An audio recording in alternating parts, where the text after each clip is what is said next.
नमस्कार दोस्तों, स्वागत है आपका हमारे चैनल पे। आशा है कि जो पिछला वाला वीडियो था वो आपको पसंद आया होगा। तो दोस्तों ये है part 2, shaping of foreign policy of India from Nehru ji to Modi ji. अगर आपने पहला पार्ट अभी तक नहीं देखा तो लिंक जो है वो डिस्क्रिप्शन में है।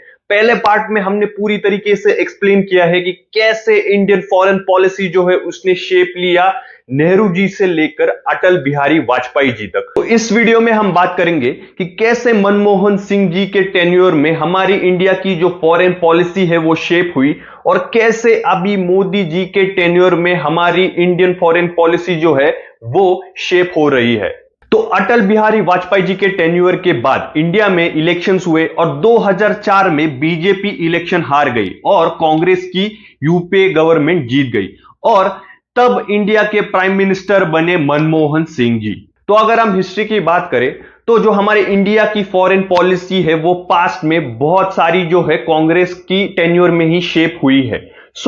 अभी वापस जब कांग्रेस की गवर्नमेंट इस्टेब्लिश हुई है, यूपीए गवर्नमेंट आई थी 2004 में, तो उसके बाद माना जाता था कि जो इंडिया की फॉरेन पॉलिसी है वो ऑलमोस्ट सेम ही रहेगी। तो आइए अभी जानते हैं कि यूपीए गवर्नमेंट के 10 साल के कार्यकाल में 2004 से लेकर 2014 तक हमारी इंडिया की जो फॉरेन पॉलिसी है वो कैसे शेप हुई। जो नेहरू जी के टेन्योर से चलती आई नॉन अलाइनमेंट की जो फॉरेन पॉलिसी है वो हमें यूपीए गवर्नमेंट में भी कंटिन्यू होती हुई दिखी। एक इंपॉर्टेंट चेंज जो हमें यूपीए गवर्नमेंट के वक्त फॉरेन पॉलिसीज में होता हुआ दिखा वो ऐसा था कि जियो स्ट्रैटेजिक से हम जो है इकोनॉमिक गोल्स पर शिफ्ट हो गए, यानी कि इंडिया जो है वो उसके इकोनॉमिक गोल्स पर फोकस करने लगा, क्योंकि बहुत सारे जो कंट्रीज है लिबरलाइजेशन के बाद अपने इकोनॉमिक डेवलपमेंट के बारे में सोचने लगी थी। तो इसलिए इंडिया जो है जियो स्ट्रैटेजिक से शिफ्ट होकर इकोनॉमिक गोल पर फोकस करने लगा। पीवी नरसिम्हा राव जी के कार्यकाल में जो ईस्ट लुक पॉलिसी इस्टेब्लिश हुई थी, यूपीए गवर्नमेंट ने उसको कंटिन्यू किया और जो ईस्टर्न कंट्रीज है, जो ईस्टर्न नेबर कंट्रीज है इंडिया के, उनके साथ अच्छे टाइज, अच्छे रिलेशंस बनाए रखने को ट्राई किया। ब्रिक्स जो एक नॉन वेस्टर्न ग्रुप था, तो इंडिया ने उस ग्रुप को ज्वाइन करते हुए ट्राई किया कि जो नॉन वेस्टर्न ग्रुप्स है, जो नॉन वेस्टर्न स्ट्रॉन्ग कंट्रीज है, उनके साथ इंडिया की अलाइनमेंट अच्छी तरीके से बनी रहे। अटल जी के वक्त जो यूएस और रशिया के साथ इंडिया के संबंध जो इस्टेब्लिश हुए थे वो यूपीए गवर्नमेंट के वक्त बने रहे। तो अगर पाकिस्तान के साथ रिलेशंस की अगर हम बात करें तो 2004 में जब मनमोहन सिंह जी प्राइम मिनिस्टर बने तब न्यूयॉर्क में यूएन जनरल असेंबली के सेशंस चल रहे थे। उसमें मनमोहन सिंह जी ने पाकिस्तान के जो प्रेसिडेंट थे परवेज मुशर्रफ जी, उनके साथ मुलाकात की। उस मुलाकात के वक्त उन्होंने कश्मीर के मुद्दे पर बात की और ऐसी बातचीत हुई कि कैसे पीसफुली इस सिचुएशन को सुलझाना चाहिए। मनमोहन सिंह जी का मानना था कि इस ग्लोबलाइज्ड वर्ल्ड में जो है बॉर्डर्स शुड बिकम इररिलेवेंट, यानी कि हमें बॉर्डर्स के बारे में नहीं सोचना चाहिए और जो हमारे इकोनॉमिक टाइज है उनको स्ट्रॉन्ग करने के बारे में सोचना चाहिए। और इसी समय बॉर्डर्स पे कैसे टेंशंस कम हो सकते हैं उसके बारे में बातचीत हुई और उसी के तहत जो है कश्मीर में 2004 में आर्मी को कम किया गया और दोनों लीडर्स ने जो है बस सर्विस शुरू करने को तय किया श्रीनगर से लेके मुजफ्फराबाद के बीच। और इसी समझौते के बाद एक्सप्रेस ट्रेन शुरू हुई वाघा टू अतारी, थार एक्सप्रेस शुरू की गई राजस्थान टू सिंध तक। 2006 में जब हवाना में समिट हुई, उधर इन दोनों को फिर से एक बार बातचीत करने का मौका मिला। तो ओवरऑल अगर देखा जाए मनमोहन सिंह के कार्यकाल के वक्त पाकिस्तान और इंडिया में जो टेंशन्स थे उन्हें ईज करने की कोशिश की गई थी, लेकिन 2008 नवंबर 26 को मुंबई पर एक बहुत ही भयानक टेररिस्ट अटैक हुआ। इस अटैक ने पूरी इंडिया को हिला के रख दिया था। यह अटैक जो इतना बड़ा था और इसके बाद भी यूपीए गवर्नमेंट ने पाकिस्तान के खिलाफ कोई रिटेलिएशन नहीं किया, तो इससे कमजोरी नजर आ रही थी यूपीए गवर्नमेंट के फॉरेन पॉलिसी को लेकर। लेकिन कहा जाता था कि इंडिया ने रिटेलिएशन इसलिए नहीं किया क्योंकि उस वक्त की जो पाकिस्तान गवर्नमेंट थी आसिफ जरदारी के अंडर, वो जो है पाकिस्तान में जिन टेररिस्ट ग्रुप ने इंडिया पर अटैक किया था उन पर हमला कर रहे थे, उन पर एक्शंस ले रहे थे। और अगर इंडिया ने पाकिस्तान पे रिटेलिएशन किया होता तो जो पाकिस्तानी लोग हैं वो इस सरकार का सपोर्ट छोड़ के मिलिट्री का सपोर्ट करते और जो ये सरकार है वो वीक हो जाती। तो इसलिए ये कारण दे के यूपीए गवर्नमेंट ने कहा कि इसलिए जो है इंडिया ने अटैक नहीं किया। और उसके बाद जो है इंडिया पाकिस्तान के रिलेशंस जो है वो खराब होते चले गए, क्योंकि पाकिस्तान अपनी हरकतों से कभी बाज नहीं आया।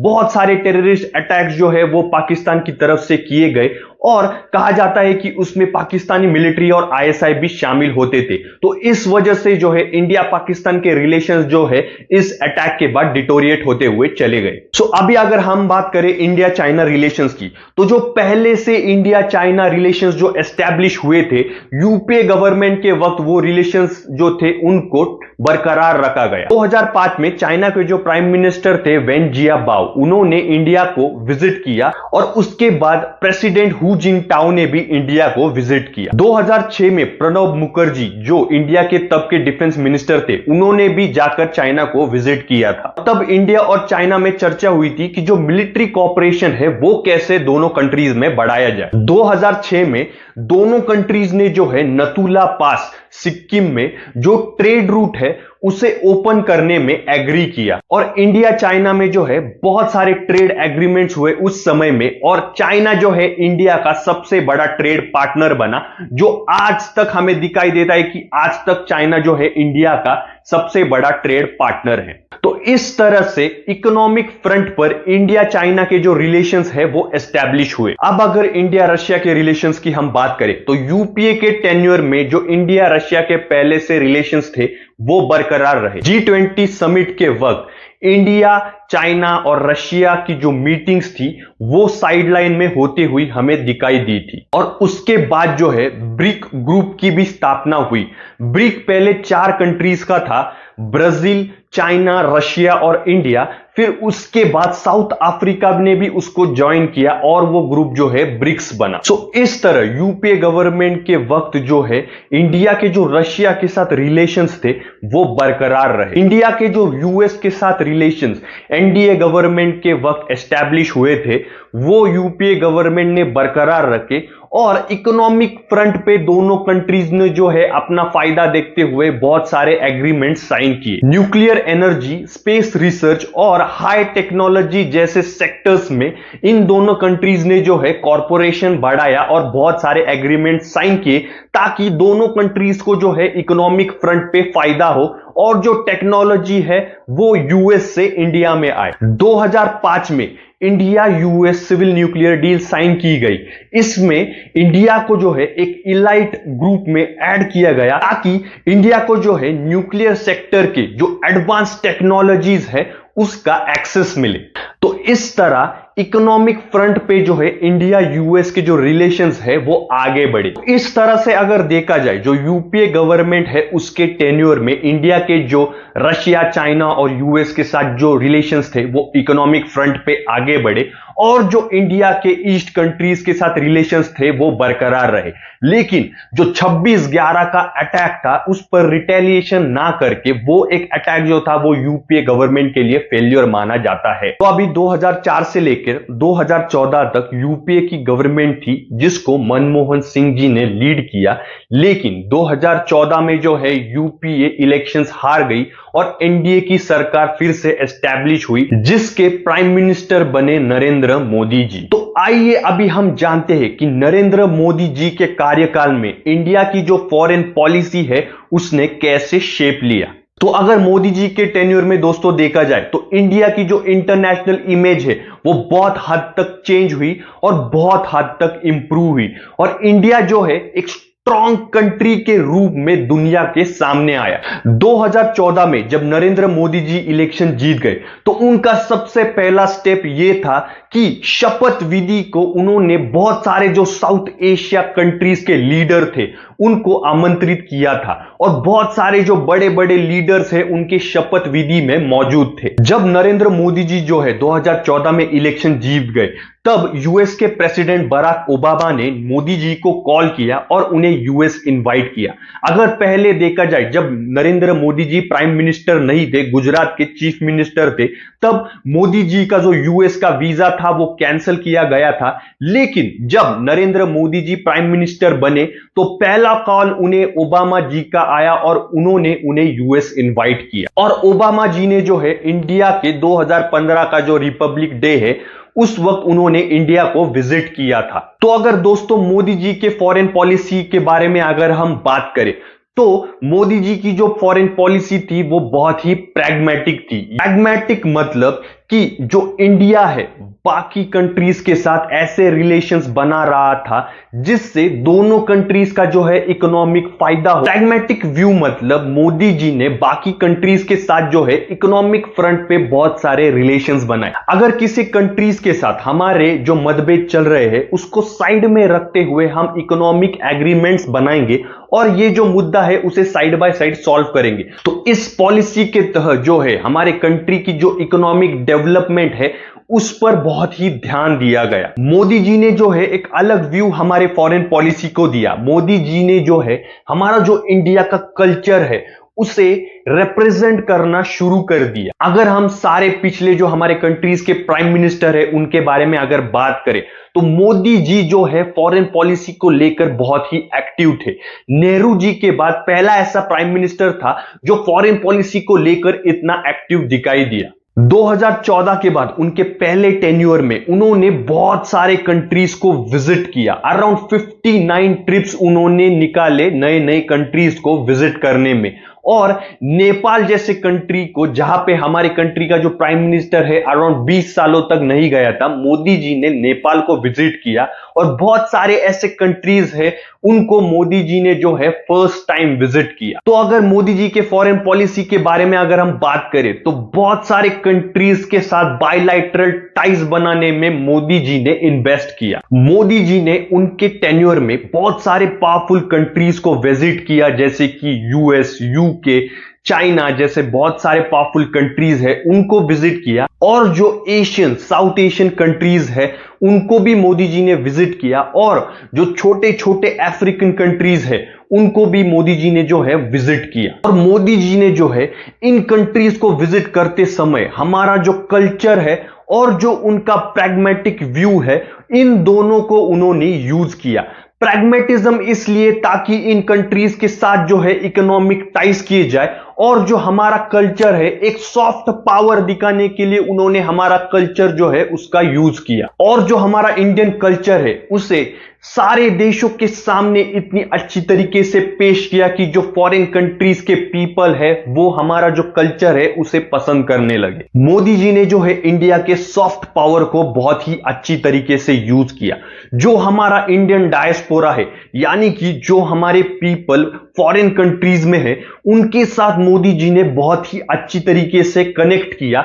और जो हमारा इंडियन डायस्पोरा है उनको बहुत ही अच्छी तरीके से यूज किया ताकि जो बाकी कंट्रीज है उनके सामने इंडिया की जो सॉफ्ट पावर है वो अच्छी तरीके से नजर आए। और सॉफ्ट पावर को बढ़ाने के लिए मोदी जी ने जो है बुद्धिज्म को प्रमोट किया, क्योंकि अगर हम एशियन कंट्रीज में देखें तो 4th लार्जेस्ट जो पॉपुलेशन है वो बुद्धिस्ट है। तो इस वजह से अगर हम बुद्धिस्ट कल्चर को प्रमोट करते हैं तो हमारी जो इंडिया की सॉफ्ट पावर है वो बढ़ती है और जो बुद्धिस्ट पॉपुलेशन है वो इंडिया को सपोर्ट करता है। तो इस तरीके से सॉफ्ट पावर को मद्दे रखते हुए मोदी जी ने हमारे कल्चर को रिप्रेजेंट किया। मोदी जी ने हमारे जो इंडियन डायस्पोरा है उनको रिप्रेजेंट किया। और मोदी जी ने जो बुद्धिज्म है उनके कल्चर को भी रिप्रेजेंट किया। और जो हमारा योगा है, योगा को उन्होंने बाहर की कंट्रीज में लेके प्रमोट किया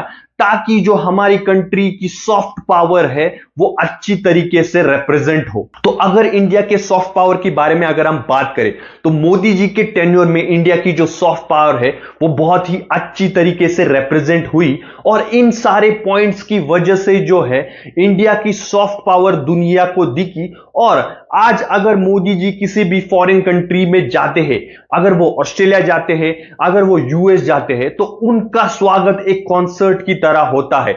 और हमने बहुत बार देखा है कि जो मोदी जी की रैलीज होती है फॉरेन कंट्रीज में, उसमें बहुत सारे लोग शामिल होते हैं और एक कॉन्सर्ट जैसा वातावरण बन जाता है। तो ये सारी चीजें पॉसिबल हुई क्योंकि मोदी जी ने जो अपनी इंडिया की सॉफ्ट पावर है उसको बहुत ही स्ट्रांगली रिप्रेजेंट किया और स्ट्रांगली पोर्ट्रे किया दूसरे कंट्रीज में। मोदी जी की जो फॉरेन पॉलिसी है वो इस पॉइंट पे बेस्ड है कि हम जो है नेबर्स के साथ अच्छे संबंध बनाए रखेंगे और पीस बनाए रखेंगे, ताकि जो फॉरेन इन्वेस्टमेंट है वो हमारे कंट्रीज में आए और हमारे कंट्री का इकोनॉमिक डेवलपमेंट हो। और इस प्रैग्मेटिक व्यू की वजह से दोस्तों इंडिया जो है आज 5th लार्जेस्ट इकोनॉमी बन पाया, और आगे अभी मोदी जी का एम है कि इंडिया जो है 3rd लार्जेस्ट इकोनॉमी बन पाए। और जो इंडिया का इंटरनेशनल इमेज है और इंडिया के जो पावरफुल कंट्रीज के साथ रिलेशंस है वो इतने ज्यादा डेवलप हुए। यूएस ने जो है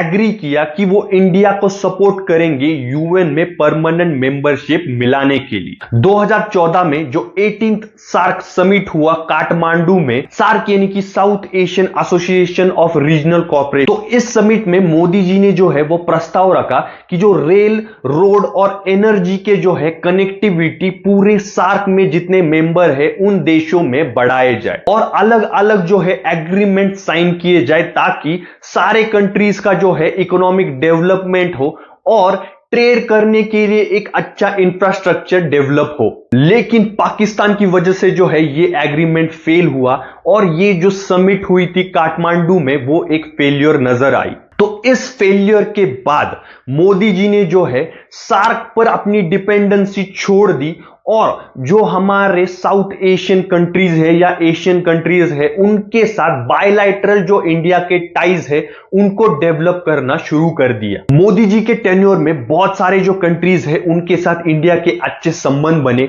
जापान, सऊदी अरेबिया जैसे कंट्रीज में इंडिया ने बहुत सारे $बिलियन जो है वो इन्वेस्ट किए पहली बार। जापान के साथ हमारे जो रिलेशंस थे वो बहुत ही रूटीन थे, यानी कभी कभी जो है हमारे कंट्रीज और जापान में बातचीत होती थी। लेकिन मोदी जी के टेन्योर में जापान के साथ हमारे जो रिलेशंस थे वो रूटीन से लेकर स्ट्रेटेजिक हुए और जापान ने हमारे कंट्री के इकोनॉमिक डेवलपमेंट में बहुत सारा इन्वेस्ट किया और जापान और हमारे बीच जो है स्ट्रेटेजिक डेवलपमेंट हुई। चाइना के प्रेसिडेंट ने भी जो है बहुत बार इंडिया को विजिट किया और प्राइम मिनिस्टर मोदी जी ने भी चाइना को बहुत बार विजिट किया। तो इस वजह से जो है इंडिया और चाइना के जो इकोनॉमिक टाइज है वो बेहतरीन बने और जो इंडिया चाइना बॉर्डर पे जो कॉन्फ्लिक्ट चल रहे हैं उनको स्ट्रांगली जो है मोदी गवर्नमेंट ने टैकल किया। पहले जो है जो इंडिया चाइना बॉर्डर्स थे उन पर जो इंफ्रास्ट्रक्चर है वो इतना अच्छा नहीं था, लेकिन मोदी गवर्नमेंट ने जो है चाइना बॉर्डर्स पे जो हमारा इंफ्रास्ट्रक्चर है, रोड्स, रेलवे, उनको बेहतरीन बनाया ताकि जो हमारी कनेक्टिविटी है हमारे बॉर्डर्स के साथ वो अच्छी हो। मोदी जी ने जो है वो क्लाइमेट चेंज पर भी बहुत ध्यान दिया, क्योंकि इंडिया जो है क्लाइमेट चेंज की वजह से इंडिया को बहुत ही नुकसान हो रहा है और आगे जाके भी बहुत नुकसान इंडिया को भुगतना पड़ सकता है क्लाइमेट चेंज की वजह से। तो इसलिए इंडिया जो है रिन्यूएबल एनर्जी को प्रमोट कर रहा है और इंडिया जो है पूरे वर्ल्ड को सोलर एनर्जी में लीड कर रहा है। और इंडिया का एक गोल है कि इंडिया एक बहुत बड़ा ग्रिड बने सोलर एनर्जी का और इंडिया जो है पूरे वर्ल्ड को सोलर एनर्जी डिस्ट्रीब्यूट करे। तो ये जो गोल है मोदी जी ने इस्टेब्लिश किया और इंडिया जो है इसके पाथ पर आगे बढ़ रहा है। जो हमारे मिडिल ईस्ट कंट्रीज है जैसे कि ईरान, सऊदी अरेबिया, इजराइल, इनके साथ भी जो हमारे टाइज है वो बहुत ही स्ट्रांग हुए और बहुत सारे कंट्रीज के साथ हमारे टाइज अच्छे होने के कारण इंडिया की जो इंटरनेशनल जो इमेज है इंडिया की वो बहुत ही बेहतरीन हुई। सऊदी अरेबिया ने तो ये भी अनाउंस किया कि वो जो है अपने एजुकेशन सिस्टम में भगवत गीता को भी ऐड करेगी। तो इधर आपको देखने को मिल सकता है कि कैसे इंडिया की जो सॉफ्ट पावर है और कैसे इंडिया का जो कल्चर है वो पोर्ट्रे हो रहा है। रशिया के साथ जो है वो भी इंडिया के टाइज बहुत स्ट्रांग हुए और रशिया और इंडिया में जो मिलिट्री कॉर्पोरेशन है वो भी बहुत ही बेहतरीन हुआ। कोरोना के टाइम अगर देखा जाए तो बहुत सारे कंट्रीज जो है वो बहुत ही सफर कर रहे थे और बहुत सारे जो छोटे कंट्रीज है उनको वैक्सीन भी नहीं मिल रही थी, लेकिन मोदी जी ने इन कंट्रीज को जो है मेडिकल एड प्रोवाइड किया और बहुत सारे वैक्सीन जो है मोदी जी ने इन कंट्रीज को प्रोवाइड किए। सो इस वजह से जो है इंडिया एक ऐसी कंट्री बना कि जब कभी किसी को मदद की जरूरत हो तो इंडिया खड़ा होता है। तो इस वजह से जो है इंडिया के जो रिलेशंस थे बाकी कंट्रीज के साथ वो बहुत ही मजबूत हुए। अब अगर देखा जाए दोस्तों तो जो साउथ अमेरिकन कंट्रीज है उनके पास ऐसे मिनरल्स अवेलेबल है जो इलेक्ट्रिक बैटरीज में यूज होते हैं, जैसे कि कोबाल्ट और लिथियम। अगर देखा जाए तो बहुत सारे कंट्रीज के साथ चाइना ने टाई अप किया है, लेकिन जो इंडिया है वो भी बहुत सारे कंट्रीज के साथ, जो साउथ अमेरिकन कंट्रीज है उनके साथ मिनरल टाई अप्स करने में सफल हुई है। और अगर देखा जाए रशिया यूक्रेन के वॉर के समय जब ऑयल प्राइस बढ़ गए थे और जब नेचुरल गैस के प्राइस जो है वो बढ़ गए थे, तो बहुत सारी जो कंट्रीज है वेस्टर्न कंट्रीज जैसे कि यूके, इटली, स्पेन और जो हमारे यूएस है उनमें रिसेशंस का डर बन रहा था। लेकिन इंडिया ने जो है अपने स्ट्रैटेजी से रशिया के साथ जो ऑयल डील्स है वो बहुत ही कम दाम में की और उसकी वजह से इंडिया को जो ऑयल है वो बहुत ही कम दाम में मिला। इससे इंडिया को बहुत सारा फायदा हुआ और आज भी हमें दिख रहा है कि जब जो वेस्टर्न कंट्रीज है उनमें एक रिसेशन का डर मंडरा रहा है, लेकिन अगर इंडियन इकोनॉमी को देखा जाए तो वो बहुत ही स्ट्रांग पोर्ट्रे हो रही है। इन सारे जो स्ट्रांग डिसीजंस है उसकी वजह से इंडिया की जो इकोनॉमी है वो बहुत ही अच्छी तरीके से ग्रो कर पा रही है दोस्तों। इस वजह से रशिया यूक्रेन वॉर के वक्त यूके और बहुत सारे जो यूरोपियन कंट्रीज है उनको नुकसान भुगतना पड़ा, क्योंकि रशिया ने जो उनका नेचुरल गैस का सप्लाई था वो कट कर दिया था। लेकिन उधर जो है इंडिया के स्ट्रेटेजिक रिलेशंस की वजह से इंडिया सेफ था। और अगर अभी हम इंडिया के पावर की बात करें तो उरी और बालाकोट अटैक के बाद इंडिया ने जो है बहुत ही अच्छी तरीके से रिटेलिएशन किया और उन टेररिस्ट को सबक सिखाया। तो इस वजह से जो है इंडिया की इमेज इंटरनेशनल कम्युनिटी में बहुत ही स्ट्रांग नजर आई। बालाकोट स्ट्राइक के वक्त हमारा जो पायलट था वो पाकिस्तान में अटक गया था और पाकिस्तान आर्मी ने उसे कैप्चर कर लिया था, लेकिन इंडिया के इंटरनेशनल प्रेशर की वजह से जो है पाकिस्तान ने एक ही दिन में हमारे जो पायलट है, हमारा जो सोल्जर है, उसे वापस लौटा दिया। तो इस इंसिडेंट के बाद हमें पता चलता है कि इंडिया की जो इंटरनेशनल पावर है वो कितनी बढ़ चुकी है दोस्तों। इससे हमें इंडिया की जो है डिप्लोमेटिक पावर का पता चलता है, जो मोदी जी के टेन्योर में बहुत ही ज्यादा बढ़ चुकी है। और अगर देखा जाए तो इंडिया ने जो है G20 समिट जो है वो भी ऑर्गेनाइज किया था और उस वजह से बहुत सारे कंट्रीज के जो लीडर्स है वो इंडिया में आए थे और इंडिया ने सक्सेसफुली इस समिट को ऑर्गेनाइज किया था और इस वजह से मोदी जी की लीडरशिप जो है वो बहुत ही अच्छी तरीके से सामने आई। इंडिया ने मोदी जी के टेन्योर में जो हमारी नॉन अलाइनमेंट पॉलिसी है उसे जारी रखते हुए एक प्रैग्मेटिक व्यू उस पॉलिसी में ऐड किया और उस वजह से इंडिया को इकोनॉमिक डेवलपमेंट मिला। जो इंडिया की लुक ईस्ट पॉलिसी चलती आ रही थी, मोदी जी ने उस पॉलिसी को एक्ट ईस्ट कर दिया, यानी कि जो हमारी कंट्री है वो जो हमारी ईस्ट एशियन कंट्रीज है उनकी तरफ एक्ट करेगी और उनके साथ जो है टाइज बनाएगी ताकि दोनों कंट्री का जो है वो डेवलपमेंट हो और किसी भी समय अगर उनको मदद लगे तो जो हमारी कंट्री है उनको मदद करेगी। और अगर देखा जाए 30 साल के बाद मोदी जी ऐसे हमारे पहले प्राइम मिनिस्टर थे जिन्होंने श्रीलंका को विजिट किया और श्रीलंका के जो फाइनेंशियल क्राइसिस चल रहे थे उसमें भी इंडिया ने श्रीलंका को बहुत सारा एड देके श्रीलंका की इकोनॉमी की मदद की। मोदी जी के टेन्योर में हमने जो है यूएन में टेररिज्म के खिलाफ आवाज उठाई और इंडिया ने जो है जीरो टॉलरेंस पॉलिसी जो है वो अप्लाई की। और अगर इंडिया के इंटरनेशनल पावर का अंदाजा लगाना है तो अभी हम बात करेंगे आर्टिकल 370 के बारे में।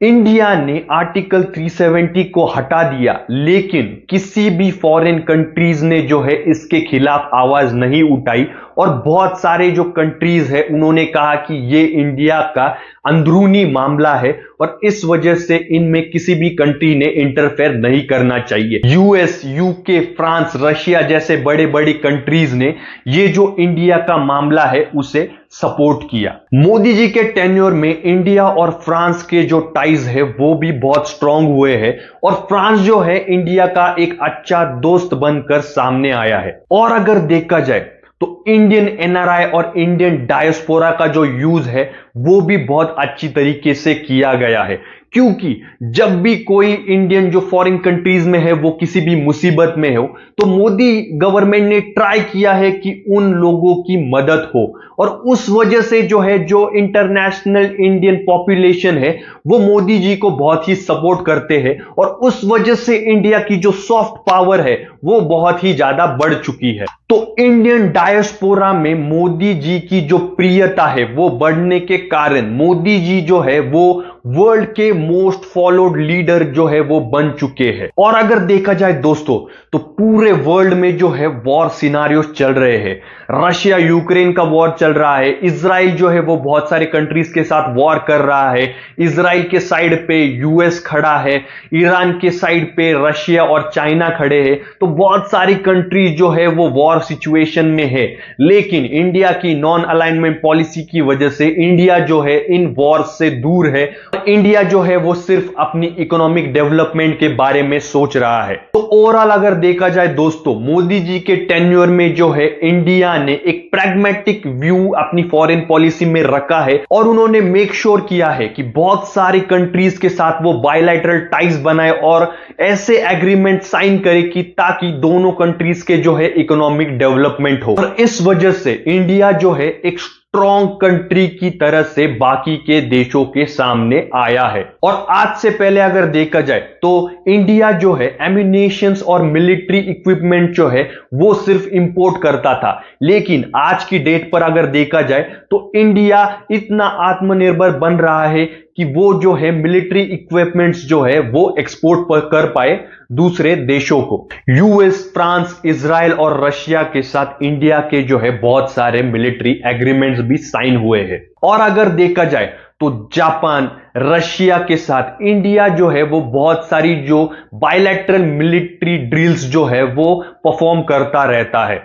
हाल ही में जब मालदीव्स के लीडर ने इंडिया को अपनी जो आर्मी है वो मालदीव्स से निकालने को कहा था, तब उन्होंने इंडिया के जो टूरिस्ट है उन पर भी बहुत सारे कमेंट्स किए थे। तो इसके बाद मोदी जी ने जो है लक्षद्वीप को एक अच्छी टूरिस्ट प्लेस बनाने का प्लान किया और उसके बाद एक कैंपेन रन हुआ बॉयकॉट मालदीव्स का और उस वजह से जो है मालदीव्स को बहुत सारा लॉस हुआ उनके टूरिस्ट सेक्टर में। अगर देखा जाए तो मालदीव्स की जो इकोनॉमी है वो पूरी तरीके से टूरिज्म पर डिपेंड है और इंडिया के जो लोग हैं वो सबसे बड़े कस्टमर है मालदीव्स के। तो अगर देखा जाए इस वजह से मालदीव्स को बहुत ही इकोनॉमिक लॉस हुआ और इस सिचुएशन के बाद मालदीव्स के लीडर ने प्रो इंडियन कमेंट जो है वो करना चालू कर दिया। तो इस सिनारियो से हमें पता चलता है कि इंडिया की जो पावर है वो कितनी स्ट्रांग बन चुकी है और इंडिया जो है वो किसी भी देश के सामने झुकने वाला नहीं है। और ऐसी एक इमेज मोदी गवर्नमेंट ने इंडिया की पूरे वर्ल्ड के सामने रख दी है। मोदी जी ने जो है इंडिया की पॉपुलेशन, इंडियन डायस्पोरा, इंडिया का जो हमारा कल्चर है उसका बहुत ही अच्छी तरीके से यूज किया है और इसकी वजह से हमारी जो सॉफ्ट पावर है दोस्तों वो बहुत ही बढ़ चुकी है। और अगर पाकिस्तान की हम बात करें तो हमने जो है पाकिस्तान को बहुत ही डोमिनेट कर दिया है। यूएन में हमने नो टॉलरेंस टुवर्ड्स टेररिज्म के बारे में आवाज उठाते हुए पाकिस्तान को पूरी तरीके से डोमिनेट कर दिया है। और आज जो है पाकिस्तान एक इकोनॉमिक क्राइसिस में उलझा हुआ है, लेकिन इंडिया उसके सामने बहुत ही स्ट्रांग तरीके से खड़ा हुआ है। तो अगर देखा जाए दोस्तों, मोदी जी के टेन्योर में इंडिया की जो इंटरनेशनल इमेज है वो बहुत ही स्ट्रांग हुई है। इंडिया जो है बहुत सारे फॉरेन कंट्रीज के सामने एक स्ट्रांग तरीके से खड़ा हुआ है और बहुत सारे कंट्रीज के साथ इंडिया ने इकोनॉमिक एग्रीमेंट साइन किए हैं। और जो इंडियन फॉरेंसी है वो एक प्रैग्मेटिक व्यू के हिसाब से आगे बढ़ रही है। और जो इंडिया की सॉफ्ट पावर है वो भी बहुत ही अच्छी तरीके से मोदी जी ने पोर्ट्रे की है और उस वजह से जो है मोदी जी एक मोस्ट फॉलोड लीडर बन चुके हैं। तो इस तरह से मोदी जी के टेन्योर में इंडिया जो है प्रैग्मेटिक फॉरेन पॉलिसी फॉलो करता गया और इंडिया को जो है 5th लार्जेस्ट इकोनॉमी बना दिया। तो ओवरऑल अगर देखा जाए दोस्तों, तो पार्ट 1 में हमने देखा कि कैसे नेहरू जी के समय नेहरू जी जो है वो एक आइडियलिज्म फॉरेन पॉलिसी को लेकर आगे बढ़ रहे थे, लेकिन इंदिरा गांधी जैसे ही आई उन्होंने उस आइडियलिज्म को रियलिज्म में बदल दिया और इंडिया को एक प्रैक्टिकल फॉरेन पॉलिसी दी।